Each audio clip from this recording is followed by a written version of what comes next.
हम लोगों ने अपने चैनल पे पूछा था कि अगर कोई पेरेंट सिबलिंग ऐसा जानते हैं या दोस्त जानते हैं अपने किसी फ्रेंड के बारे में जो पढ़ाई को लेके अपनी सीरियसनेस खो चुका है या थोड़ा मोटिवेशन चाहिए, तो उसका नाम हमें बताएं और उसके बारे में जरूर लिखें। तो उस पोस्ट में कई बच्चों ने लिखा, उनमें से मैंने एक बच्चे को चूज किया है और उसके बारे में मैं वीडियो के एंड में उसके बारे में क्या कहूंगा, थोड़ा सा कटाक्ष करूंगा, जिससे वो चीज हल्की सी उसको चुभेगी भी लेकिन वो मोटिवेट भी होगा। तो वो वीडियो के एंड में होगा। उसके पहले हम बात कर रहे हैं इस कॉन्सेप्ट की कि इनइक्वलिटी बेस्ड ऑन इंटीग्रेशन। ये एक बहुत ही ज्यादा इंपॉर्टेंट कॉन्सेप्ट है और इसके ऊपर पेपर सेटर सीरीज को लेकर काफी डिमांड आ रही थी, क्योंकि होता क्या है कि बच्चों को इसके क्वेश्चन ना क्लिक नहीं होते। आप एक बार ये क्वेश्चंस का एग्जांपल देखिए, कितने सारे क्वेश्चंस इस पे बनते हैं। ये इतने सारे क्वेश्चंस आपको दिख गए होंगे। अब होता क्या है, बच्चे की नजर में ऐसा लगता है उसको कि सर क्लिक ही नहीं हो रहा, मतलब कोई भी क्वेश्चन देखता हूं मुझे दिख ही नहीं रहा, कैसे होगा, I am not able to solve it. अब उसकी वजह से क्या करता है बच्चा बेचारा, 100 रैंडम क्वेश्चंस प्रैक्टिस करने लगता है, पर फिर भी जब नया क्वेश्चन आता है तब नहीं होता। वो कह रहा सर ये नहीं होते क्वेश्चन, इंटीग्रेशन नॉर्मल भी चलो जाता है, ये बड़ा दिक्कत देता है, बड़ा परेशान होते हैं बच्चे। अब उस परेशानी का हल एक्चुअली क्या क्या है? 100 की जगह 1000 क्वेश्चन सॉल्व कर लें, 2000 क्वेश्चन सॉल्व कर लें, नहीं। इनफैक्ट आप देखना, जब भी टीचर्स वगैरह से बात पूछी जाती है किसके बारे में बताओ, हम क्वेश्चन क्वेश्चन क्वेश्चन होते रहते हैं। बात क्वेश्चन की है ही नहीं। बात असली में ये समझो कि पेपर सेटर का माइंडसेट क्या है, उसको डिकोड करो कि वो क्वेश्चन को जिस तरह से फ्रेम करता है, क्योंकि वहीं पर हिंट छुपी होंगी। आप जिस चीज को एग्जाम में ऐसा हिट एंड ट्रायल सा यूं कर रहे हो ना, वहीं पर ही हिंट है। वो हिंट कैसे आपको दिखेगी, तभी क्लिक होगा। पूरा खेल उस हिंट का ही है। अब अगर आपको हिंट समझनी है तो हमें पेपर सेटर के माइंडसेट में घुसना होगा। और ध्यान रखो, पेपर सेटर्स कभी भी क्वेश्चन को ऐसे हवा में नहीं बनाते कि रैंडमली कुछ भी बना दिया। उन्हें भी क्वेश्चन बनाने के लिए कुछ कानून का इस्तेमाल करना पड़ता है कि ऐसा कर सकते हैं, ऐसा कर सकते हैं, ऐसा कर सकते हैं। और उस कानून की वजह से ही हमें हिंट मिलती है कि अच्छा अच्छा इसने ऐसा लिखा है तो शायद इसने ऐसा सोचा होगा, शायद इसने ऐसा लिखा है तो ऐसा सोचा होगा। और वहीं से हमें इस तरह के क्वेश्चंस क्लिक होते हैं कि यहां पर क्या होगा। नहीं तो हर चीज ऐसी लगेगी कि बस रैंडम है। तो उसी थॉट को हवा में क्वेश्चन नहीं बनाता पेपर सेटर। पेपर सेटर ये जो इंटीग्रल वाले क्वेश्चंस होते हैं, जो इंटीग्रल इनइक्वालिटी वाले क्वेश्चन आपने देखे, इसमें 4 स्ट्रेटेजी, 4 टाइप्स देता है आपको। 4। कौन कौन सी टाइप? पहली होती है समेशन वर्सेस समेशन, मतलब दो समेशंस को कंपेयर करने लगता है, दो सीरीज दे देगा उन्हें कंपेयर करवाएगा। दूसरा केस होगा इंटीग्रल विद समेशन, इंटीग्रल को एक समेशन से कंपेयर किया जा रहा है। तीसरा होता है इंटीग्रल विद इंटीग्रल। और चौथा होता है इंटीग्रल विद वैल्यू, एक वैल्यू दे देगा, पूछेगा इंटीग्रल इससे बड़ा है छोटा है। इस तरह के क्वेश्चंस होते हैं। अब इन चारों क्वेश्चंस को देख के हमारा दिमाग चाहे जितना भी परेशान हो जाए, पर मैं आपको एक बहुत मजेदार ग्रेट न्यूज बताता हूं। गुड न्यूज है, इन चारों का सोर्स कोड सेम है। ये चारों दिखते अलग है, आपके सामने जब क्वेश्चन पेपर में दिखेगा ना, आपको लगेगा ये कुछ अलग है, ये कुछ अलग है, ये कुछ अलग है, ये कुछ अलग है, ये सब अलग नहीं है। इन सब का सोर्स कोड सेम है। सोर्स कोड क्या है? ये सब के सब रेक्टेंगल्स इनके थ्रू ओरिजिनेट हो रहे हैं। मतलब एक अगर आपने वो रेक्टेंगल और वो डायग्राम वगैरह समझ लिए ना, ये चारों पिटते। किस तरह से पिटेंगे, आइए। जैसे एक एग्जांपल ले रहा हूं सिंपल सा, एक फंक्शन है, इस फंक्शन का ग्राफ ऐसे ए टू बी जा रहा है। अब integral A to B F X D X के बारे में बात कर रहा है, वो एरिया होगा। मैंने जानबूझ के एक्स एक्सिस के ऊपर वाला केस लिया, बाकी सारे केसेस आप अपने आप ही, एक बार ये पेपर सेटर का माइंडसेट समझ में आ गया तो बाकी तो अपने आप ही पकड़ के खत्म कर दोगे। तो मैंने एक्स एक्सिस के ऊपर वाला केस लिया है, इसी से अपने को सोर्स कोड पूरा समझ में आ जाएगा। इंटीग्रल ए टू बी, मतलब अब इस एरिया के बारे में बात हो रही है। अब सवाल ये उठता है, इस एरिया के कंपैरिजन कराने के लिए हमें दूसरी चीज भी एरिया ही चाहिए डायमेंशनली। मतलब आपने कितने रेयर क्वेश्चन देखे कि एरिया को लेंथ से कंपेयर कर रहे हैं, ऐसा नहीं होता। एरिया को एरिया से कंपेयर कर रहे होते हैं, वॉल्यूम को वॉल्यूम से। तो अगर एरिया कंपेयर करना है तो दूसरा भी एरिया ही होना चाहिए। अब सवाल ये उठता है कि हमारे पास कौन कौन से और एरिया, भाई इंटीग्रल करके तो ये एरिया निकल जाएगा, इसके अंदर वाला जो पूरा का पूरा एरिया आ रहा है ये इंटीग्रल करके आ जाएगा, पर और कौन कौन से एरियाज है जो हम यहां निकाल सकते हैं, और उनसे ये वाला इंटीग्रल का कंपैरिजन क्या है, पूरा खेल यही है। अब देखिए क्या क्या निकाल सकते हैं, सबसे पहले समझते हैं। मान लीजिए ये जो फंक्शन है एक maximum value capital M reach करता है एट अल्फा पॉइंट, उसकी वैल्यू हम निकाल सकते हैं। अगर फंक्शन एग्जाम में दिया है, इट इज पॉसिबल, उसमें मोनोटोनिसिटी का रोल आ गया, तो hence it is a more probable question कि बच्चे को फंक्शन की मैक्सिमम वैल्यू निकालनी पड़ रही है। मैक्सिमम वैल्यू निकाली उसने। अब आप सोचो, मैक्सिमम वैल्यू से एक हॉरिजॉन्टल लाइन खींच के अगर मैं एक रेक्टेंगल बना दूं, तो हमारा फंक्शन इसके नीचे ही रह रहा है, तो ये जो एरिया था इंटीग्रल वाला इस रेक्टेंगल के एरिया से छोटा ही होगा। तो हम बिल्कुल कह सकते हैं कि जो m हाइट है, b माइनस ए ये लेंथ है, तो b माइनस ए इंटू एम से ये बड़ा होगा। ये बात हम बड़े आराम से कह सकते हैं।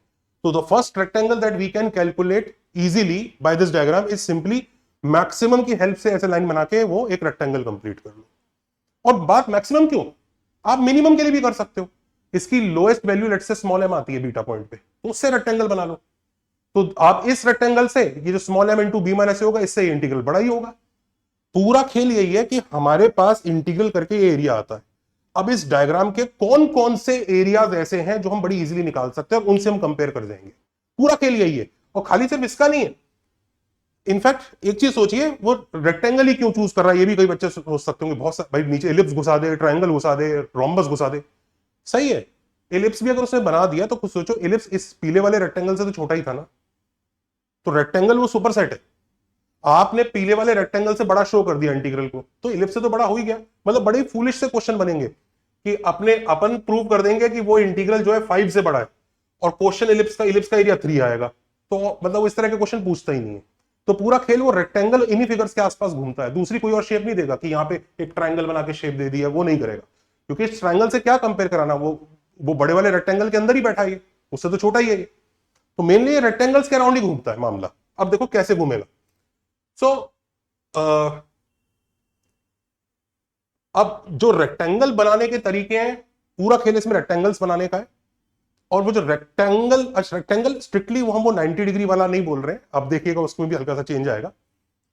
रेक्टेंगल्स भी किस तरह से बनाने हैं, उस पर तरह तरह के क्वेश्चंस बनेंगे। हम एक बार इस डायग्राम को देख के ये सोचेंगे कि हम क्या क्या निकाल सकते हैं। तो जैसे सबसे पहले तो मैंने बता ही दिया, जैसे ये डायग्राम है और मैंने बड़ा ही स्पेशल सा केस ले लिया है। ए 0 है, मतलब इनिशियल वैल्यू, फाइनल वैल्यू 5 है, तो 0 से 5 में जा रहा है और ये ग्राफ ऐसा है। ये हम देख चुके हैं, एक रेक्टेंगल हम बड़ा वाला सुपर रेक्टेंगल बना सकते हैं कैपिटल एम के साथ, और हम ये भी देख चुके हैं स्मॉल एम के साथ एक मिनी रेक्टेंगल भी बना सकते हैं।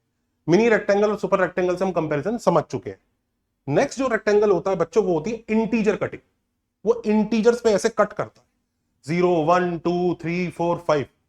और क्या करेगा, जैसे 0 to 1 एक उसने कट कर दिया, तो जो पहले वाला पॉइंट है उसकी जो फंक्शन की वैल्यू है उसकी हेल्प से एक रेक्टेंगल कंस्ट्रक्ट करेगा। तो 0 to 1 स्ट्रिप है तो f ऑफ 0 की हेल्प से रेक्टेंगल बन रहा है। 1 से 2 स्ट्रिप है तो f ऑफ 1 की हेल्प से रेक्टेंगल बन रहा है। 2 से 3 स्ट्रिप है तो f ऑफ 2 की हेल्प से बन रहा है।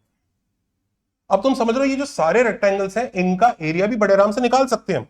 1 इंटू, भाई ये विड्थ तो 1 ही है, दिस इज 1, तो 1 into F of 0 plus 1 into F of 1 plus 1 into F of 2 plus 1 into F of 3 plus 1 into F of 4। ये ए बी बोलते हैं इसको। एक्चुअली इस जैसा ही एक और भी हो सकता है, और वो भी इसके साथ ही इक्वली इंपॉर्टेंट है। ये इसमें और प्रीवियस वाले में क्या फर्क है, आपने 0 से 1 में जब स्ट्रिप कट करी तो जो आपने हाइट ली वो पहले वाली वैल्यू के हिसाब से नहीं ली, एफ ऑफ 0 नहीं ली, आपने एफ ऑफ 1 हाइट ली। फिर यहां पे 1 से 2 में कट किया तो आपने एफ ऑफ 2 हाइट ली, ये एफ ऑफ 3 हाइट ली, ये एफ ऑफ 4 हाइट ली, और ये एफ ऑफ 5 हाइट ली। ये भी है, ये दूसरा वाला। तो ये जो एरिया आएगा ये आएगा। इसमें आप बैकवर्ड वाले नंबर से हाइट ले रहे हो, इसलिए हम ए बी से डिनोट कर रहे हैं उसको, एरिया बैकवर्ड। इसमें हम फॉरवर्ड वाले नंबर से हाइट ले रहे हैं तो उसको एरिया फॉरवर्ड बोल रहे हैं। ये दो तरीके हैं जिस तरह से हम इंटीजर वाली कटिंग कर सकते हैं। ऑल्सो ध्यान दीजिए, क्या हम हमेशा इसको इंटीग्रल से कंपेयर कर पाएंगे? मतलब ये जो हमारा ग्राफ ऐसे आ रहा है, क्या हमेशा इससे कंपेयर कर पाएंगे? Actually no. देखो कभी कभी पिंक वाली चीज नीचे है, कभी कभी पिंक वाली चीज ऊपर निकल रही है। अब देखो इस जोन में देखो ये ग्रीन वाला पूरा नीचे है तो यहां कंपेयर हो जाएगा, लेकिन यहां पे ऊपर निकल गया तो ओवरऑल पता नहीं। तो ऑफकोर्स हर वक्त नहीं कर पाएंगे, इसीलिए फंक्शन की शेप मैटर करती होगी। तो ऐसे क्वेश्चंस में वो ऐसा को फंक्शन ही देगा कि जिसमें बच्चा पहचान पाए कि ये जो रेक्टेंगल से नीचे है कि ऊपर है। ऑल्सो हमें ग्राफ का नेचर पता होना चाहिए। जैसे आप खुद देखो, जैसे इस जोन से इस जोन में देखो, अगर मेरे को 1 से 4 के बीच में बात हो रही होती, 1 से 4 के बीच में बात हो रही होती, तो मैं बिल्कुल बोल सकता था कि जो ए बी है पिंक वाला वो इंटीग्रल से बड़ा है और वो छोटा है 1 से 4 के बीच में। लेकिन बात 1 से 4 नहीं है, इधर देखिए अलग मामला हो गया। तो फंक्शन के नेचर पे डिपेंड करेगी बहुत सारी चीज। इसके अलावा यहीं से अब मोनोटोनिसिटी क्वेश्चन में एंटर हो जाएगी। भाई वो चाहेगा कि बच्चा ये खुद कंपेयर करके निकाले कि किस जोन में कौन सा रेक्टेंगल ज्यादा होगा कम होगा। यहीं से मोनोटोनिसिटी घुसेगी और यहीं से क्वेश्चन अच्छा और बनेगा, यहीं से जे एडवांस टाइप का क्वेश्चन बनने वाला है। चलिए, ये जो स्ट्रिप है ना, इस स्ट्रिप का विड्थ 1 होना भी जरूरी नहीं है, एक बार ये समझ लीजिए। हम बोल इसको इंटीजर कटिंग रहे हैं, पर स्ट्रिप का विड्थ 1 होना भी जरूरत नहीं है। स्ट्रिप की विड्थ अलग अलग भी हो सकती है। फॉर एग्जाम्पल, अगर मैं पहली स्ट्रिप 1 की कट करूं, दूसरी स्ट्रिप 2 की, तीसरी भी 2 की कट करूं, तो देखो ये बनेगा f(0) plus twice f(1) plus twice f(3). ये भी चलेगा। हमें सिर्फ डायग्राम में यही देखना है कि येलो एरिया एक्चुअल एरिया से बड़ा है कि छोटा है। इस डायग्राम में पता नहीं चल रहा, किसी दूसरे डायग्राम में पता चल जाएगा। तो ये जरूरी भी नहीं कि स्ट्रिप की विड्थ सबकी इक्वल स्ट्रिप ही हो। इसके साथ साथ ये भी जरूरी नहीं कि स्ट्रिप की विड्थ इंटीजर ही हो। लेट से आपने विड्थ 1/10 ले ली, तो 1/10 विड्थ ले ली, तो 1 से 0 से 1 के बीच में 10 स्ट्रिप बनेंगी। तो ऐसे पतली पतली पतली पतली पतली बहुत सारी स्ट्रिप बन जाएंगी। जो बैकवर्ड वाला होगा, हर स्ट्रिप की विड्थ 1/10 है, 1 नहीं है, तो 1/10 इंटू f(0) से शुरू होगा वो पहले वाला, फिर f(1/10), फिर f(2/10), और करते करते f(49/10) आएगा, क्योंकि हम 0 to 5 जा रहे हैं ना। तो f(50/10) मतलब f(5) नहीं लेंगे, उसके पिछला वाला 49/10 लेंगे। और ऐसे ही ये 1/10 इंटू f(1/10) प्लस f(2/10) करते करते f(50/10) आएगा। ये फॉरवर्ड वाला होगा। अब ये जो दोनों है ना, ये n स्ट्रिप भी कट करी जा सकती है। अगर 1/n स्ट्रिप मतलब विथ की n स्ट्रिप कट्स कर दो, 1/n विथ रखो, तो 0 से 1 के बीच में n स्ट्रिप होंगी। तो जैसे इसी में ही बैकवर्ड वाला होगा 1/n, 0 से 5n-1, मतलब टोटल स्ट्रिप्स कितनी हो जाएंगी आप ये सोचिए। अगर 1/n विथ है और 0 से 1 के बीच में n स्ट्रिप होंगी, तो 0 से 5 के बीच में 5n होंगी, तो 5n स्ट्रिप्स है, तो नंबर ऑफ टर्म्स समेशन में 5n होगा। तो 0 से 5n-1, क्योंकि 0 से शुरू कर रहे हैं, 5n-1, क्योंकि ये 5n टर्म्स हो गई, और f(r/n). तो देखो f(0), f(1/n), f(2/n), f(3/n), ये बैकवर्ड एरिया है। फॉरवर्ड वाला कैसा होगा? 1/n, 1 से 5n, ये 5n टर्म्स वापस होगी। पहली टर्म इसमें f(1/n), दूसरी f(2/n), f(3/n), ऐसा होगा।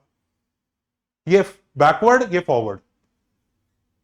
अब एक चीज समझो, कई लोगों को लगता है सर ये दोनों सेम नहीं होते क्या? ये दोनों सेम नहीं होते। हाँ, दोनों में limit n tending to infinity लगा दूं, मतलब स्ट्रिप्स बहुत पतली होती चली जा रही है, तो यस, इनकी जो लिमिट आती है वो अल्टीमेटली इंटीग्रल के इक्वल हो जाती है।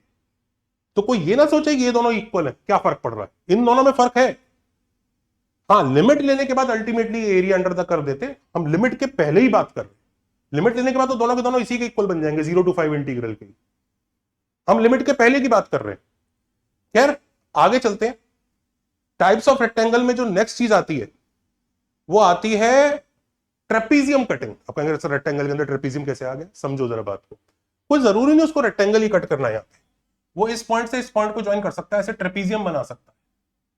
अब तुम खुद देख सकते हो, कुछ ट्रेपीजियम ऊपर है, कुछ ट्रेपीजियम नीचे है, तो वापस फंक्शन की शेप पे डिपेंड करेगा कि ट्रेपीजियम ऊपर जा रहा है कि नीचे जा रहा है। और कई लोग गेस कर भी गए होंगे, ये पूरा कनकेविटी वगैरह पे डिपेंड करेगा। तो यहीं से वो क्वेश्चन क्रिएट कर सकता है कि बच्चा उसको जज करे और चेक करे। यही है पेपर सेटर का माइंडसेट कि मैं क्या क्या चीजें बच्चे से कंपेयर करवा सकता हूं। इसके अलावा आप खुद देख सकते हैं, जैसे ये दोनों ट्रेपीजियम इंटीग्रल से हार रहे हैं, और देखो ये तीनों जीत रहे हैं, ये तीनों के तीनों जीत रहे हैं। तो खैर, नेक्स्ट पापा वर्सेस बेटा। अब इसमें क्या हो सकता है, वो आपका जो फंक्शन है ना, उसका पापा फंक्शन बना दे, एक ऐसा फंक्शन जो उससे ऊपर ही रहेगा। तो उससे बड़ा ही है, तो उसका इंटीग्रल जरूर आपके ओरिजिनल इंटीग्रल से बड़ा ही होगा। और बेटा फंक्शन मतलब उससे छोटा ही रहेगा हमेशा, तो ये उससे छोटा रहेगा। और ये दोनों फंक्शन की हेल्प से आपको इस इंटीग्रल का कि इधर लेफ्ट में क्या आएगा, राइट में क्या आएगा वैल्यूज, ये आपको गेस करना होगा। तो ये पूरा का पूरा इस तरह की वजह से वो अपने एरियाज निकालता है। अब एक चीज देखिए, पेपर सेटर ये सोर्स कोड समझता है, तो वो क्या करेगा, वो एक फंक्शन लेगा जिसका इंटीग्रल टफ होगा। इंटीग्रल टफ होना जरूरी क्यों है? क्योंकि इंटीग्रल टफ होना इसलिए जरूरी है क्योंकि अगर इंटीग्रल बच्चे ने निकाल लिया तो क्वेश्चन तो वैसे ही पिट जाएगा, फिर वो ऑप्शंस देगा, बच्चा वैसे इंटीग्रेशन की वैल्यू करके ही कर लेगा। वो जानबूझ कैसा देगा जिसका इंटीग्रल निकाल ना पाए। जैसे फॉर एग्जाम्पल हमने 0 to 10 e⁻x² dx लिया। टफ है, इम्पॉसिबल है, वो हम कह नहीं रहे, पर आसान तो नहीं है।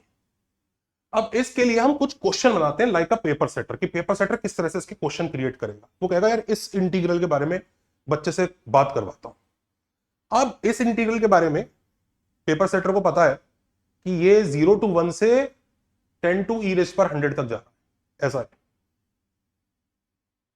इसके बारे में और क्या क्या पता है हमें? डेरिवेटिव पॉजिटिव है, इंक्रीजिंग है ये वाला फंक्शन, ऊपर से डबल डेरिवेटिव भी पॉजिटिव है, तो मतलब ऐसा ये कनकेव अब जैसा ग्राफ है।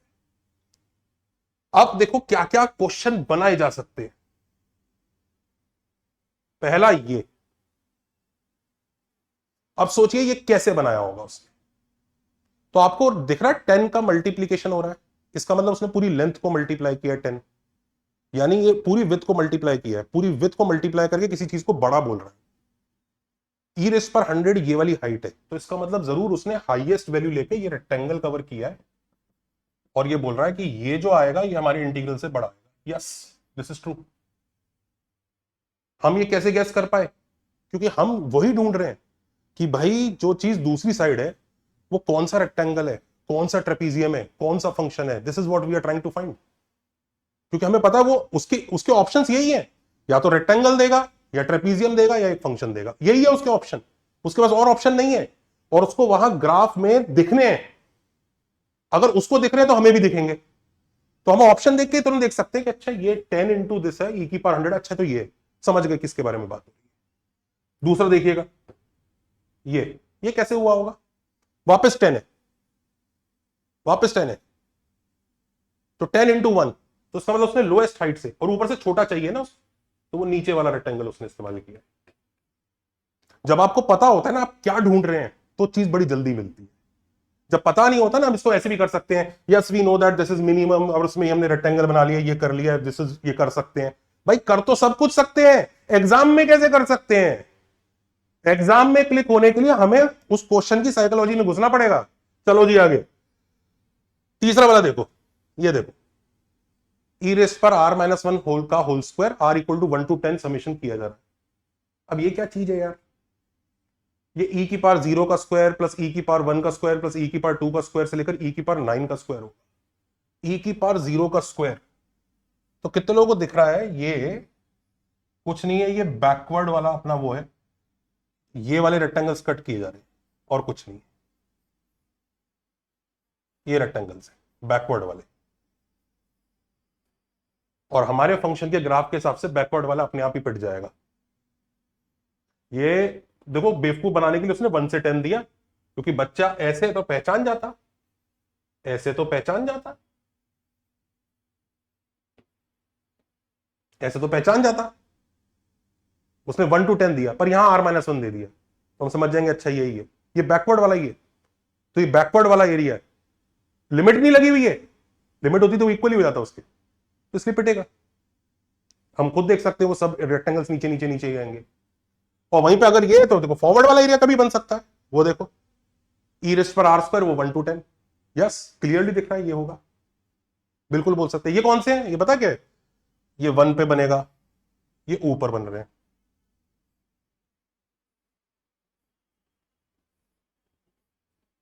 ऐसा, तो ये बड़ा ही होगा। तो once you know what you are searching for ना, अच्छा मैंने समेशन देखते ही मैं तुरंत समझ गया था इसमें बड़ी सारी स्ट्रिप्स कट हो रही हैं। मैंने वो मैक्सिमम मिनिमम वैल्यू वाला नहीं सोचा, क्योंकि मुझे पता था समेशन वाला है तो ये स्ट्रिप से ही आएगा, वहीं से निकलना है इसका सोर्स कोड। चलो जी आगे चलते हैं। अब जैसे ये देखो, 0 to 10 ई रेस पर एक्स स्क्वायर डीएक्स, 10 ई रेस पर 100 प्लस 1/2। अब ये क्या चीज है? डिकोड करो, ये नंबर्स ग्राफ में कहां दिख रहे हैं? सोचो पेपर सेटर ने कैसे सोचा होगा। ई रेस पर 100 तो ये हाइट है, 1 वो हाइट है, इन दोनों का एवरेज लेके 10 से मल्टीप्लाई कर रहे हैं, मतलब वो क्या कर रहा है, किस चीज का एरिया निकाल रहा है? वो भाई इस ट्रेपीजियम का एरिया निकाल रहा है। ये जो ट्रेपीजियम बन रहा है बड़ा सा, और ट्रेपीजियम इस केस में फंक्शन से बड़ा ही है, एरिया से बड़ा ही आ रहा है, तो क्लियरली हम कह सकते हो गया। हमें पता था हमें ट्रेपीजियम ढूंढना है, इसलिए हमें ये क्लिक हो रहा है। वहीं एग्जाम में सीधा सीधा देखेंगे ना, हम ये सोचते रह जाएंगे ये इंटीग्रल बनेगा, क्या बनेगा, कैसा बनेगा। आओ आगे देखते हैं, इसको देखो, ये क्या बीमारी है? ये वापस 5 है, तो इसको देख के तो हम ये सोच ही सकते हैं कि 10/2 है, चलो 10/2। अब ये क्या है? This is 1 plus E rest पर 5 प्लस ई रेस्ट पर 5 प्लस 25, प्लस ई रेस्ट पर 100, ऐसा कुछ है ये क्या है? ये सोचिए क्या है, ये कहां से उसने क्या किया होगा? कोई जरूरी नहीं वो हमारी स्टैंडर्ड, कई लोग ना वो दिमाग में स्टैंडर्ड फॉर्मूले बना लेते हैं इसके, फिर वो एग्जाम में रोएंगे। ये है क्या? देखो ये खुद एक ट्रेपीजियम है जो x=0 से x=5 तक के बीच में बन रहा है ये, तो यानी एक ट्रेपीजियम तो उसने ये ले रखा है ये, और दूसरा पता है क्या है? दूसरा 5 से 10 तक ले रहा है, तो दूसरा ये वाला, तो वो बेसिकली दोनों ट्रेपीजियम ऐड करा रहा है।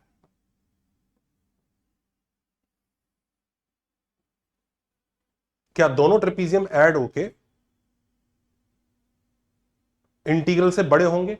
बिल्कुल होंगे, क्योंकि वो ट्रेपीजियम बड़े हैं, फंक्शन के नीचे वाला एरिया छोटा है। तो what you want to search that actually helps you to find it, मतलब आपको पता ही नहीं है तो ऐसा लगेगा आप कूड़े में से कुछ भी ढूंढ रहे हो, कुछ तो मिल जाएगा, कुछ तो मिल जाएगा नहीं। मेरा थॉट ही यही है, रेक्टेंगल ढूंढू, कैपिटल एम ढूंढू, स्मॉल एम ढूंढू, ट्रेपीजियम ढूंढू, थॉट ही यही है। ये देखो ये कैसे करोगे?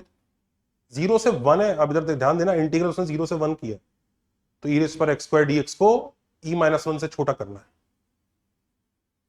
तो या तो ये सोचो कि ये 0 से 1 मतलब इसी के बीच की बात हो रही है, यहां पर कुछ होगा 1, यहां तक की बात हो रही है, तो ये वाला पॉइंट है 1, e,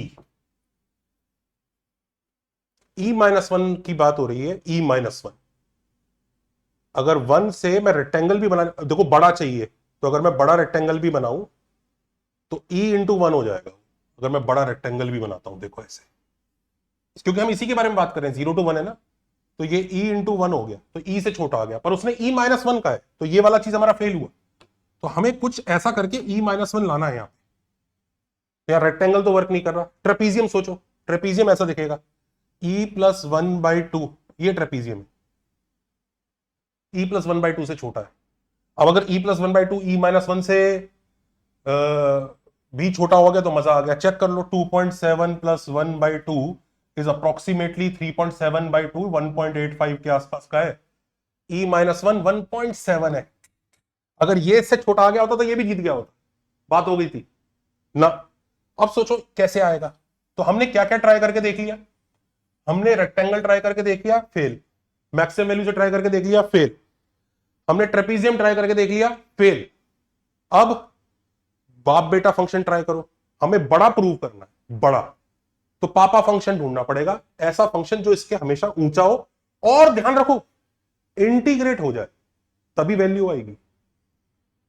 तो 0 से 1 के बीच में ऑफ कोर्स देखो e की फॉर्म में आना आंसर, तो e⁻x एक फंक्शन लगता है, पर क्या ये 0 से 1 में x² से बड़ा है? e⁻x² से, देखो x² जो है x से छोटा होगा 0 से 1 के बीच में, तो e⁻x² बिल्कुल e⁻x से छोटा होगा, तो इसका मतलब अगर मैं इंटीग्रल करूंगा तो जरूर इस इंटीग्रल से, तो ये e⁻x e⁻1 - 1 आ गया जी, डन डन, हेंस प्रूव। तो e⁻x एक फंक्शन है जो इसके ऊपर रहेगा, ऊंचा रहेगा। एक्चुअली स्पीकिंग e⁻x ऐसे जाएगा, ऐसे, उस जोन में ऊपर रहेगा, फिर इस जोन में नीचे रहेगा। तो एक क्वेश्चन ऐसा भी बना सकते हैं, 1 से 10 में ये इंटीग्रल हमारा e⁻x के इंटीग्रल को पीट देगा, ये वही है शायद, ये देखो 1 to 10 में e⁻10 - ये वही है, डन। हमें पता होना चाहिए कि हम क्या ढूंढ रहे हैं। लोगों को यहां पर यही समस्या आती है कि भाई मुझे क्लिक नहीं हो रहा, क्लिक नहीं हो रहा। भाई तुझे क्लिक इसलिए नहीं हो रहा क्योंकि तू रैंडम चीजें कर रहा है। क्वेश्चन कैसे बन रहा है, तू मैथ्स नहीं कर रहा है, तू ये सोच रहा है कि मैं बहुत सारे क्वेश्चन कर लूंगा, बहुत सारी किताबें कर लूंगा, तो शायद पेपर में मेरा करा हुआ क्वेश्चन आ जाएगा और मेरे से हो जाएगा। तेरे को खुद पे विश्वास नहीं हो रहा, तुझे खुद पे विश्वास करना पड़ेगा, अपनी बुद्धि पे। तूने कभी डिसाइड किया था कि मैं जेई की तैयारी करूंगा, वो बुद्धि होगी तेरे में, तभी तूने डिसाइड किया है कि तेरे अंदर वो बात है, तू सोच पा रहा है क्वेश्चन को, तेरे अंदर अकल है थोड़ी सी, उस अकल पर थोड़ा सा रिलाय कर। सोच, क्वेश्चन बनते कैसे हैं, उनमें सोचना कैसे है। जब तू ये सोचेगा तब तुझे चीजें क्लिक होंगी, नहीं तो सब रैंडम नजर आने वाला। अब मैं आपको यह भी बताता हूं कि वो कौन सी प्रॉपर्टीज पेपर सेटर ढूंढता है जिसके वो एक्सप्लॉइट करता है। आपने देखा पिछली बार ई रेस पर एक्स स्क्वायर की काफी कर्व की प्रॉपर्टीज एक्सप्लॉइट हुई, इंक्रीजिंग था, ये था, ऐसा ग्राफ था, कनकेव था, ये सब प्रॉपर्टीज एक्सप्लॉइट हुई उसकी। वो अगर किसी और तरह का होता तो वो नहीं वर्क करता। तो सबसे पहली कौन कौन सी प्रॉपर्टीज हैं? पहली होती है स्टार्ट और end, F A versus F B. Start पे वैल्यू क्या है फंक्शन की और एंड पे वैल्यू क्या है। मुझे नहीं पता बीच में कितना डांस कर रहा है, क्या है, क्या स्टार्ट वैल्यू एंड वैल्यू से नीचे है, ऊपर है, इस केस में देखो ऊपर है, ये नीचे है, या फिर स्टार्ट वैल्यू एंड वैल्यू से नीचे है। दो सिनेरियो हो सकते हैं। अब ये क्यों मैटर करता है मैं आपको दिखाता हूं। ये बैकवर्ड और फॉरवर्ड जो एरियाज होते हैं, आप इनमें देखो, इसमें ये वाला रेक्टेंगल एफ ऑफ 1 है इंटू 1, ये एफ ऑफ 2 इंटू 1 है, ये एफ ऑफ 3 इंटू 1 है, ये एफ ऑफ 4 इंटू 1 है, ये बैकवर्ड वाले। ध्यान से देखो यहां पर भी ये टर्म्स प्रेजेंट ही है। एफ ऑफ 1 इंटू 1 ये वाला रेक्टेंगल, एफ ऑफ 2 इंटू 1 ये वाला, एफ ऑफ 3 इंटू 1 ये वाला, एफ ऑफ 4 इंटू 1 ये वाला। इसमें ये वाला एक्स्ट्रा है और इसमें ये वाला एक्स्ट्रा है, ये एक्स्ट्रा है, इसमें ये वाला और इसमें ये, दोनों में एक एक एक्स्ट्रा है। ये देख लीजिए, इसमें ये और इसमें ये। यानी अगर हमें बैकवर्ड और फॉरवर्ड एरियाज को कभी कंपेयर करना हो तो बस ये जो स्टार्टिंग और एंड वाले रेक्टेंगल है ना, उन्हीं को ही कंपेयर करना है। और ध्यान दो दोनों की विड्थ सेम आएगी, तो यानी स्टार्टिंग हाइट और एंड हाइट को ही कंपेयर करना है, यानी एफ ऑफ 0 और एफ ऑफ 5 को ही कंपेयर करना है एक्चुअली। तो अगर स्टार्ट एंड से छोटा है तो आपका बैकवर्ड एरिया पिटेगा, फॉरवर्ड एरिया जीतेगा। और स्टार्ट अगर एंड से बड़ा है तो बैकवर्ड एरिया जीतेगा, फॉरवर्ड एरिया। तो इट डिपेंड्स। तो आप ये चेक करो कि फंक्शन का जो स्टार्टिंग है, वो जो स्टार्टिंग वाला पॉइंट है, फर्स्ट वैल्यू और लास्ट वैल्यू, अगर फर्स्ट वैल्यू लास्ट वैल्यू से जीत जाती है तो बैकवर्ड एरिया जीतेगा, और फर्स्ट वैल्यू लास्ट वैल्यू से हार जाती है तो बैकवर्ड एरिया हारेगा। यही है पूरा खेल। अब जैसे ट्राई करके देखते हैं, जैसे ये है क्वेश्चन, ये है क्वेश्चन, इसको देखना है। ये 0 टू n माइनस 1 जा रहा है, 1 टू n। सबसे पहले ये फील क्यों आ रही है कि ये इसी तरह से होगा। इसमें भी देखो 0 to n minus 1 n terms है, इसमें भी n टर्म्स है, फंक्शन दोनों जगह सेम है, तो सेम फंक्शन की टर्म्स ही जस्ट मूव हो रही है। क्या करें, 1 बाय n कॉमन ले लेते हैं, r by n upon r by n square plus 1। ये तो आप लोग इंटीग्रेशन वगैरह में जानते ही होंगे, जो integration as a limit of a sum express करते हैं। ये लिमिट मत लेना, इस फॉर्म में एक्सप्रेस जरूर कर रहे हो पर लिमिट मत लेना। दोनों जगह लिमिट ले ली तो आपका इंटीग्रल करके वो एरिया ही आ जाएगा। If you just take the limit, अगर आपने लिमिट लेके इस पे इंटीग्रल लगा लिया तो इसी फंक्शन का इंटीग्रल ही आ जाएगा। डोंट टेक लिमिट, इंटीग्रल ही आ जाएगा, लिमिट नहीं लेनी है, लिमिट के बिना बात हो रही है। अच्छा, और ये इंटरवल 0, लिमिट से एटलीस्ट आपको ये पता लग जाता है इंटरवल कहां से कहां है, 0 टू 1। क्योंकि देखो 1 बाय n स्ट्रिप की विड्थ है और 0 टू n माइनस 1 कितनी स्ट्रिप्स है, n स्ट्रिप्स है, तो n इंटू 1 बाय n कितना बना, 1। तो 1 लेंथ का है अपना टोटल इंटरवल, और उसमें सबसे पहली वैल्यू r इक्वल टू 0 से मिल रही है हमें, तो 0 से 1। तो ये हमारा बैकवर्ड है, ये फॉरवर्ड है। हर स्ट्रिप की विड्थ 1 बाय n है और फंक्शन ये है x by x square plus 1। ये आई थिंक आप लोग डेफिनेट इंटीग्रेशन वगैरह में इतना जानते हो कि फंक्शन ढूंढना कि कौन से फंक्शन के बारे में बात हो रही है, बट फिर भी खैर यहां से भी इतना क्लियर है। अल्टीमेटली आपको वो F of R by N जो होता है ना, इसमें जो F of R by N बनता है वो वाला फंक्शन होता है। कभी उसके ऊपर वीडियो बनाना हो तो बता दीजिएगा कि integration as a limit of a sum को कैसे एक्सप्रेस करते हैं, क्या करते हैं, बता दीजिएगा, देख लेंगे। तो फिलहाल ये फंक्शन है x by X square plus 1। इस फंक्शन के लिए ये बैकवर्ड एरिया, ये फॉरवर्ड एरिया। अब इस फंक्शन की बात करो कि हे भाई 0 पे तुम वैल्यू क्या दे रहे हो, ये 0 पे वैल्यू दे रहा है 0, और 1 पे क्या वैल्यू दे रहा है, हाफ। 0 पे वैल्यू छोटी आ रही है, 1 पे वैल्यू बड़ी आ रही है, तो लास्ट वाली वैल्यू बड़ी है, तो फॉरवर्ड एरिया बैकवर्ड एरिया को पीट देगा, खत्म। तो यानी कि आंसर है ये इससे बड़ा है। और ये वैसे भी अगर हम सारी टर्म्स लिख देते ना तो दिख के भी दिख जाती कि वो सब टर्म्स कट रही है आपस में, बस वो पहली और वो अलग है। लेकिन देखो यहां दिखने में मुसीबत आएगी। अच्छा, इसी में देखो इंक्रीजिंग और डिक्रीजिंग को भी वो इस्तेमाल करता है, that is the second property. अगर इंक्रीजिंग या डिक्रीजिंग है ना, हमें पता है कि इंक्रीजिंग है या डिक्रीजिंग है, तो पता है बैकवर्ड एरिया, फॉरवर्ड एरिया और इंटीग्रल तीनों कंपेयर हो सकते हैं। अभी तक तो सिर्फ बैकवर्ड और फॉरवर्ड ही हो रहे थे, बस स्टार्टिंग और एंड पॉइंट पता था। अगर हमें बीच में भी पता है ना कि बैकवर्ड की इंक्रीजिंग है या फिर लेट्स से डिक्रीजिंग है, तो ये तीनों कंपेयर हो सकते हैं, वो और मजेदार क्वेश्चन बनते हैं। कैसे? जैसे देखो, इंक्रीजिंग बनाया मैंने, तो ये हमारा बैकवर्ड एरिया। ध्यान रखना, बैकवर्ड एरिया पे लिमिट मत लगा देना, लिमिट लगाओगे तो इंटीग्रल ही आ जाएगा। We are not talking about limit, we are talking about backward area and forward area without limit. तो ये बैकवर्ड वाला व्हाइट वाला है, फॉरवर्ड वाला येलो वाला है। तो इंक्रीजिंग में आप खुद समझ सकते हैं, फॉरवर्ड जीतता है, बैकवर्ड हारता है, और उनके बीच में फंक्शन होता है, का इंटीग्रल होता है। और डिक्रीजिंग में बैकवर्ड जीतता है, फॉरवर्ड हारता है, और उनके बीच में अपना इंटीग्रल होता है। खुद देख लीजिए, फंक्शन बीच में, वो एरिया बीच में रहेगा, बाकी येलो वाले रेक्टेंगल्स का एरिया ज्यादा होगा, व्हाइट वाले का कम होगा। तो इंक्रीजिंग डिक्रीजिंग में हम देख सकते हैं ये काम। इसी का एडवांटेज देखिए, इस क्वेश्चन को देखिए। अब ये देखने में आपको भयानक लग रहा होगा, भाई ये क्या है, ये दोनों ग्रेटेस्ट इंटीजर फंक्शंस हैं, हमें इसकी वैल्यू निकालनी है। तो उसने 0 से 10 cot inverse x by x plus 4 नामक एक फंक्शन को इंटीग्रेट करने के लिए बोला है। आप ट्राई कर सकते हैं बाय पार्ट्स, जबकि आप देखोगे बाय पार्ट्स लगाते लगाते थोड़ा समय लगा, फिर आपका ये फंक्शन, अगर आपने उसको इवेल्युएट भी कर लिया, जो सब उसको सोच भी रहा है कि मैं बाय पार्ट्स लगा के इंटीग्रल निकाल भी लेता हूं, पेपर सेटर की तरह सोचो कि क्वेश्चन ये बना दिया है उसने, बल्कि आपको बहुत अच्छा हिंट भी दे दिया। जो बच्चा ये सोचेगा इस इंटीग्रल को इवेल्युएट कर लेता हूं बाय पार्ट्स लगा के, क्यों? इंटीग्रल तूने निकाल भी लिया तो एक वैल्यू मिल जाएगी, इसका मतलब तुझे इसकी भी वैल्यू चाहिए फिर, तभी तो तू वैल्यू अपॉन वैल्यू करके बॉक्स ले पाएगा। और क्या तू इस सीरीज का समेशन कर लेगा भाई? क्या आप इतने चमत्कारी महापुरुष हैं कि इसका समेशन कर लेंगे? ऊपर से पहचानो, ये दोनों एक जैसे दिख रहे हैं, एक जैसे दिख रहे हैं, तो कहीं ऐसा तो नहीं ये इंटीग्रल हो, ये बैकवर्ड एरिया हो। 0 to 99 है ना, इसलिए बैकवर्ड बोल रहा हूं। चेक करो, कॉट इनवर्स एक्स एक कैसा फंक्शन है? डिक्रीजिंग फंक्शन है ना, ऐसा ही तो ग्राफ होता है।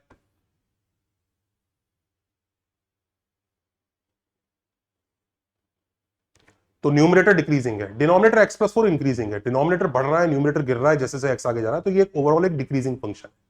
जैसे जैसे एक्स बढ़ेगा ये गिरता जाएगा, गिरता जाएगा, गिरता जाएगा। अब ये जो क्वेश्चन है ये क्या है?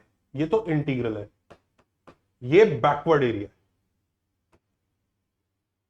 ये वापस इंटीग्रल है, और देखो ये 1 to 100 है, ये फॉरवर्ड एरिया,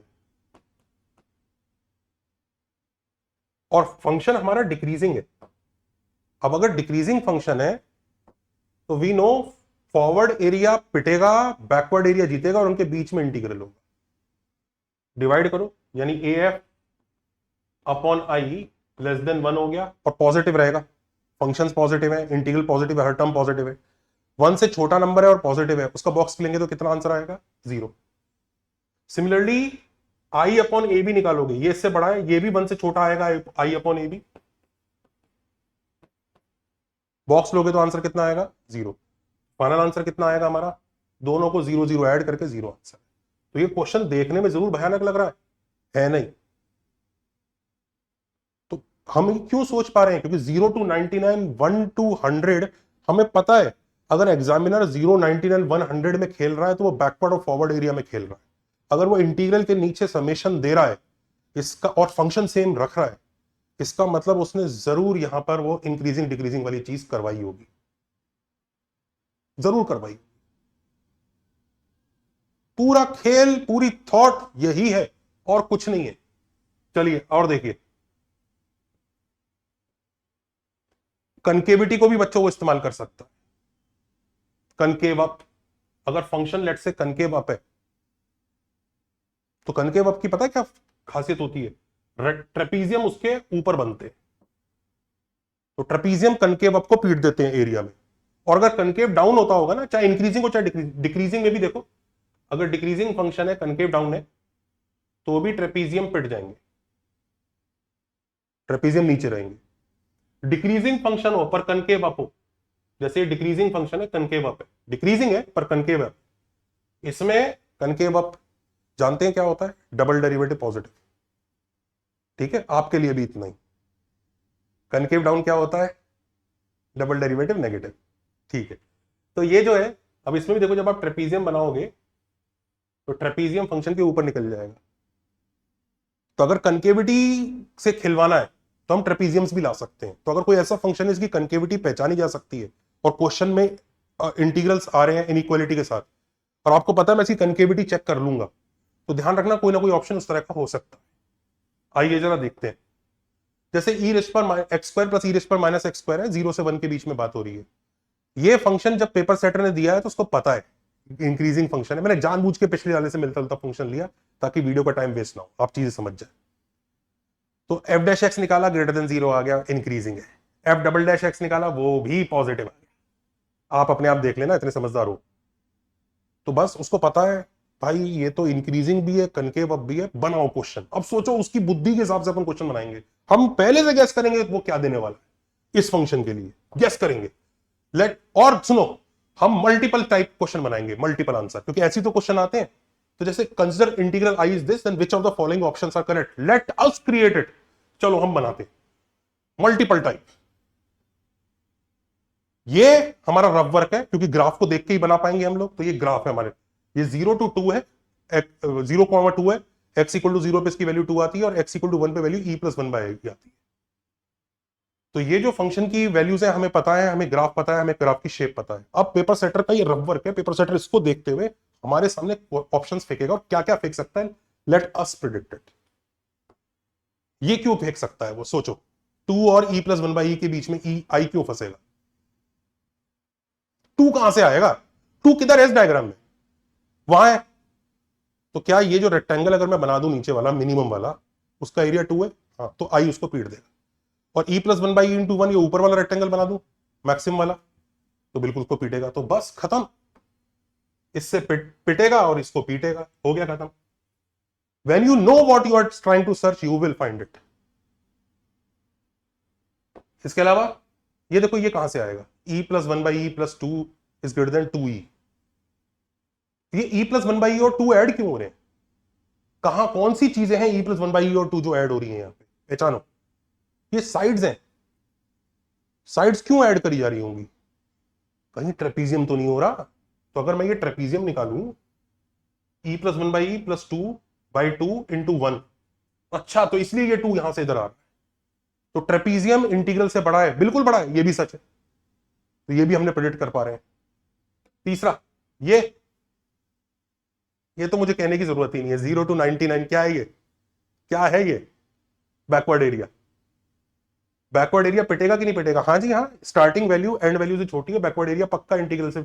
और इंक्रीजिंग फंक्शन है, इंक्रीजिंग फंक्शन में बैकवर्ड एरिया पिट जाता है इंटीग्रल से।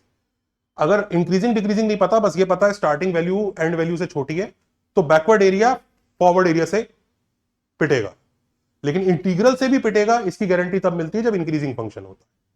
इंक्रीजिंग कनकेव, आप कनकेव डाउन की जरूरत नहीं पड़ती है उसमें, खाली इंक्रीजिंग से। इंक्रीजिंग भी है चाहे वो कनकेव डाउन भी है ना, तो भी बैकवर्ड एरिया इंटीग्रल से पिटता ही है। अगर आप ऐसा भी ग्राफ होगा ना आपका ऐसा, तो भी आप बैकवर्ड वाला एरिया वो निकालोगे, वो इंटीग्रल से पिटेगा ही पिटेगा जब तक इंक्रीजिंग फंक्शन। समझ रहे हो? उसमें कनकेव बनने की जरूरत नहीं है। कनकेव की जरूरत पड़ती है जब हम ट्रेपीजियम्स में जाते हैं, उधर पड़ती है, इधर नहीं। एक अगला क्वेश्चन खुद बनाओ। ये तो मैंने बैकवर्ड बनाया, ऐसे ही फॉरवर्ड का बना लो। फॉरवर्ड में, फॉरवर्ड का अच्छा बनाया नहीं उसने। फॉरवर्ड का बना सकते थे, क्योंकि फॉरवर्ड वाले सारे के सारे उसके ऊपर रहेंगे, बना सकते थे, पर इसने कुछ 2 sin 1 दे दिया। अब भाई ये क्या है, 2 sin 1 कहां से आ गया? पहली बात, इधर तो नहीं दिख रहा 2 sin 1, तो मैं पहले तो 2 sin 1 यहां इस डायग्राम में ढूंढने की कोशिश करूंगा, नहीं मिलेगा। अब 2 sin 1 इसका मतलब किसी और फंक्शन के थ्रू आया है और वो बड़ा है। तो क्या ये सच है? तो ये जो फंक्शन है, ये कौन से फंक्शन का इंटीग्रल हो सकता है? भाई देखो, this can be written as twice of sin 1 minus sin 0, correct, which can be 2 sin x। 2 sin x नामक एक फंक्शन को देखते हैं, 2 sin x। तो 2 sin x एक ऐसा फंक्शन होगा, यहां से ऐसे जा रहा होगा, 1, 2 sin 1, वो उससे हमेशा नीचे। तो 2 sin x का इंटीग्रल उधर दिया है, हमारा इंटीग्रल 2 sin x के इंटीग्रल का से बड़ा है, तो ये है गलत, दिस इज रॉन्ग, ये ट्रू नहीं है। ये मैंने 2 sin 1 को देख के सोचा कि 2 sin 1 कैसे क्रिएट करूं, जो कि इजी था, 2 sin 1 माइनस 2 sin 0 है, तो आई थिंक वो फंक्शन जो होगा हमारा, एक्चुअली वो फंक्शन होगा cos 2 cos x होगा, इंटीग्रल करके साइन आएगा, ये मैंने गलत बना दिया, cos वाला होगा, it will be the cos 1, तो फंक्शन हमने 2 cos x लिया जो ऐसे जाएगा, ऐसे, तो F x is 2 cos x, I sorry e rest पर x square is greater than 2 cos x, तो e रेस्ट पर x square dx integral 0 to 1 will be greater than integral 2 cos x dx 0 to 1, अब वो 2 sin x बनेगा, तो answer आएगा, तो function 2 cos x है, क्योंकि जो वैल्यू आई है ना वो इंटीग्रेट होके आनी है, वो खुद ही नहीं है। चलिए जी आगे बढ़ते हैं। ये जो पापा बेटा वाले फंक्शंस होते हैं ना, ये और थोड़े से ईविल होते हैं, क्योंकि वो आपसे एक ऐसा फंक्शन गेस करने को कहेगा जो हमारे वाले फंक्शन के हमेशा ऊपर होगा या नीचे होगा, और मजे की बात है उसका इंटीग्रल हो चुका होगा, जैसे आपने देखा ना 2 sin 1 में जो हुआ, तो मुझे गेस करना पड़ा 2 cos x, तो वो एक्चुअली उस वैल्यू को देख के गेस करना होता है कि ये कौन से इंटीग्रल से आई है, that is what you have to guess. और यहीं पे काफी इविल हरकतें करता है कि बच्चा, उस बच्चे को पहचान होनी चाहिए कि यार ये कहां से आया होगा ये इंटीग्रल, जैसे ये वाला देखो, sin x बाय x का इंटीग्रल कर रहे हैं 0 से π/2, 1 से π/2 और 0 से 1 में, तो पहले उसने i less than π/2, i2 less than ln pi minus ln2 दे दिया, i3 greater than 1 minus cos 1 दे दिया, ये उसने इविल चीजें दे दी, दिख रहा है। अब हमें गेस करना है कि i लेस देन π/2 में ये π/2 कैसे आ सकता है 0 से π/2 में, भाई i से कंपेयर करना है ना, तो 0 से π/2 में करना है, तो मेरा पहला थॉट जाता है 0 से π/2 में अगर 1 dx कर दूंगा मैं, तो हाँ उसका इंटीग्रल तो π/2 ही आएगा, बट इसका मतलब ये नहीं हमारा काम हो गया, हमें ये शो भी करना पड़ेगा 1 sin x बाय x से हमेशा बड़ा है। क्या 1 sin x बाय x से हमेशा बड़ा होता है 0 से π/2 में? ऑफ कोर्स, ऑफ कोर्स, आप खुद देखोगे sin x बाय x हमेशा sin x से बड़ा ही रहता है, sin x उसके नीचे ही रहता है, तो ये रेशियो हमेशा 1 से छोटा ही रहेगा, वो तो 0 के आसपास 1 बन जाते हैं दोनों, अदरवाइज ये रेशियो आपका 1 से छोटा ही रहेगा, तो sin x बाय x 1 से छोटा है, एटलीस्ट उस इंटरवल में जहां हम बात कर रहे हैं, तो 0 से π/2 जब हम इंटीग्रेट करेंगे i को, तो वो π/2 आंसर दे देगा, तो यस, क्योंकि sin x बाय x 1 से छोटा है, तो वो इंटीग्रल π/2 से छोटा है, और इसके लिए हमें वो π/2 से ही इंटीग्रल 1 dx डिकोड करना। ध्यान रखिए कई बार ऐसा भी हो सकता है कि आप ऐसा फंक्शन गेस कर लें जिसका इंटीग्रल तो वो आ रहा है पर वो उसको पीट नहीं रहा है, तो आपकी मेहनत वेस्ट हुई, लेकिन हमें रास्ता वही है, जाना वहीं से पड़ेगा, हमें दूसरा फंक्शन ढूंढना पड़ेगा। अभी देखो ln पाई माइनस ln2, इसमें आप डिकोड करना शुरू करो, आप डिकोड करना शुरू करो, ln पाई माइनस ln2 कैसे आया, हमें i2 के लिए चाहिए, i2, i1 हटा दीजिए, i2 के लिए चाहिए, 1 से π/2 इंटीग्रल कर रहे हैं, 1 से π/2 इंटीग्रल करने के बाद कौन सा फंक्शन है जो ln पाई माइनस ln2 देगा, पहला थॉट मेरे दिमाग में आता है कि यार ln x इंटीग्रेट होके आया होगा और 2 से पाई लिमिट लगा दूं तो ये बन जाए, बात सही है, ln x 1/x के इंटीग्रल से आता है, पर 2 से पाई नहीं, लिमिट तो मुझे 1 से π/2 चाहिए, तो इसका मतलब मैं इसको फिर से रीराइट करता हूं, ln x रखता हूं और लिमिट्स 1 to 2 π/2 देता हूं, तो ये अपने आप ही ln π/2 माइनस ln1 हो जाएगा, which is ln pi minus ln2, तो ये तो हो रहा है, तो ये इंटीग्रल करने के बाद 1/x के इंटीग्रल से काम होगा 1 से π/2 में, पर खुश होने की जरूरत नहीं है, चेक तो कर लो 1/x sin x by x को उस इंटरवल में पीट भी रहा है कि नहीं पीट रहा, चेक तो करो। तो सीधी सी बात है भाई, x दोनों के नीचे है, उसके न्यूमरेटर में sin x है जो 1 से छोटा ही है, इसके न्यूमरेटर में 1 है, 1 तो sin x से बड़ा ही होगा, तो यानी ये फंक्शन भी बड़ा ही है, तो ये इंटीग्रल भी बड़ा ही है, हेंस प्रूफ डन हो गया। तो सोचो देखो हम किस तरह से उसकी तरफ पहुंच रहे हैं। i3 मैं आपको होमवर्क में दे रहा हूं, क्या आप अपने आप करेंगे, this is the homework, try कीजिएगा या आप होमवर्क में करिएगा। Also Cauchy inequality of integral के लिए मैंने एक पुराना वीडियो भी बनाया है। इंटीग्रल्स की इनइक्वालिटी में कॉशी वाला पार्ट भी आता है, जिसके लिए मैंने एक पुराना वीडियो, आपको उसका थंबनेल दिख गया होगा, डिस्क्रिप्शन होगा। ऑल्सो मैंने कुछ क्वेश्चन सेलेक्ट करे हैं आपके लिए प्रैक्टिस के लिए, फ्री है। एक लिंक दिखेगा आपको एकेडजा का, उसमें जाइएगा, साइन अप वगैरह कर लीजिएगा, आपको 5-6 क्वेश्चन दिख जाएंगे। अगर मेरी टीम ने लिंक नहीं डाला है तो आप कमेंट्स में बताइएगा, हम कुछ 1-2 दिन में डाल देंगे, जो भी है। तो वो उनको अटेम्प्ट कीजिए, क्योंकि जो थॉट प्रोसेस हमने दिया उसकी हेल्प से ही वो वाले क्वेश्चंस आपको क्लिक होने चाहिए, और हो रहे हैं तो बताइएगा, उसमें सॉल्यूशंस वगैरह सब है, आप एक बार ट्राई कीजिएगा।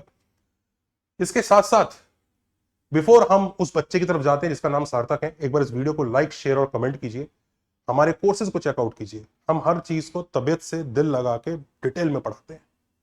हम ऐसा नहीं करते कि बच्चे को फ्री का गोली दे दे कि ये नहीं हो रहा तेरे से, अरे तू प्रैक्टिस कर, गलती तेरी है, तूने प्रैक्टिस नहीं करी। नहीं, हम जानते हैं बच्चा प्रैक्टिस करने के बाद भी नहीं कर पा रहा है, तो क्यों नहीं कर पा रहा है, थॉट क्या है। और अगर जो बच्चे अच्छे जगह पढ़ रहे हैं उनको सेल्फ स्टडी में को अपलिफ्ट करना है रैंक के लिए, तो एक बार एकेडसा 2 जरूर चेकआउट करें। बच्चों सिर्फ 2,999 रुपए की चीज है, लेकिन आपकी सेल्फ स्टडी को वो अपलिफ्ट कर सकती है। वो क्या है ना कि एक वो डायलॉग मैंने कहीं रील में सुना था, एक छोटा सा पतला सा बाल लो, उसको ऐसे बांधो और पहाड़ पे फेंको, खींचो, आया तो पहाड़, टूटा तो बस बाल। तो 2,999 का है, इट्स नॉट दैट कॉस्टली। लेकिन अगर किसी बच्चे ने उसका ढंग से यूज कर लिया ना, डेली डेली क्या, वीकली आपने 2 घंटे भी उस पर स्पेंड कर लिए, और फिर आप अपने कोचिंग क्लास के टेस्ट वगैरह देने गए, you will find that improvement. आप देखो, उसको चेकआउट करो। इसके साथ साथ अब हम सार्थक भाई से बात करते हैं। तो सार्थक भाई ने की जो समस्या थी, वो समस्या कुछ कुछ ऐसी थी कि जो मेन बच्चों की समस्या है क्या, कि पढ़ाई करनी शुरू करी, परसेंटाइल भी शायद उसके थोड़े अच्छे खासे आए, 99 परसेंटाइल। और ये जो मैं बोलने जा रहा हूं वो सब बच्चे सुने ध्यान से, और उनको भी थोड़ा सा अकल मिलेगी जो मैं इस बच्चे को बात कहने वाला हूं। जो बच्चे मुझे जानते हैं वो अच्छे से जानते हैं कि मैं बिल्कुल भी वर्ड्स को मिन्स नहीं करता हूं, सीधा अटैक करके बोलता हूं। तो सार्थक भाई बोल रहे हैं कि आई हैव लैक ऑफ, सार्थक भाई साहब कह रहे हैं I have lack of confidence because self study नहीं की खुद से, even after scoring 99 percentile got distracted by a girl, later found out that she had someone else already, it's his last year, his parents took a loan for his studies and they want him to get a good rank, he is afraid of physics and organic questions, क्या करना चाहिए। देखिए सार्थक, देखो life में ना बहुत सारी चीजें ऐसे होती रहती है। कई बार ना भगवान तुम्हें कोई चीज नहीं देता है ना, तो उससे कुछ और बेटर चीज देनी होती है, ये होता है। जैसे मैं जब आईआईटी गया था ना, तो मैंने मेरी रैंक के हिसाब से ना मुझे ऐसा लग रहा था कि मुझे इलेक्ट्रिकल डुअल मिल जाएगी आईआईटी बॉम्बे में, या फिर मैकेनिकल ब्रांच मिल जाएगी, पर मिली मुझे केमिकल। और मैं बड़ा दुखी हुआ, यार 1-2 नंबर से रह गई, ये हो गया, बड़ा दुख था। पर मुझे बाद में पता चला कि केमिकल ब्रांच में मेहनत कम थी, मैं शायद इलेक्ट्रिकल डुअल वगैरह में तो फेल ही हो जाता, बिल्कुल फेल हो जाता। तो कुछ अच्छा ही किया। तो भाई सबसे पहले तो अपने माइंड से ये गिल्ट निकाल और पढ़ाई पे वापस लग। तेरे लिए एक पोएम भी लिखी है, सार्थक नाम है तेरा काम भी सार्थक कर जा, सार्थक नाम है तेरा काम भी सार्थक कर जा, 99 परसेंटाइल लाया है, अब डर कैसा, आगे पढ़ जा। जिसके लिए तू भटका वो पहले ही कमिटेड निकली, जिसके लिए तू भटका वो पहले ही कमिटेड निकली, तू ही बेवकूफ निकला जो तेरी बातें उससे चैट में फिसली। मम्मी पापा ने कर्ज लिया वो तेरे सपनों के लिए लिया के नाम, अब किताबें खोल हीरो यही है असली काम। फिजिक्स से डरता है ऑर्गेनिक से भागता है आज, पर जेई का टॉपर वही जो डर को बना दे मजाक।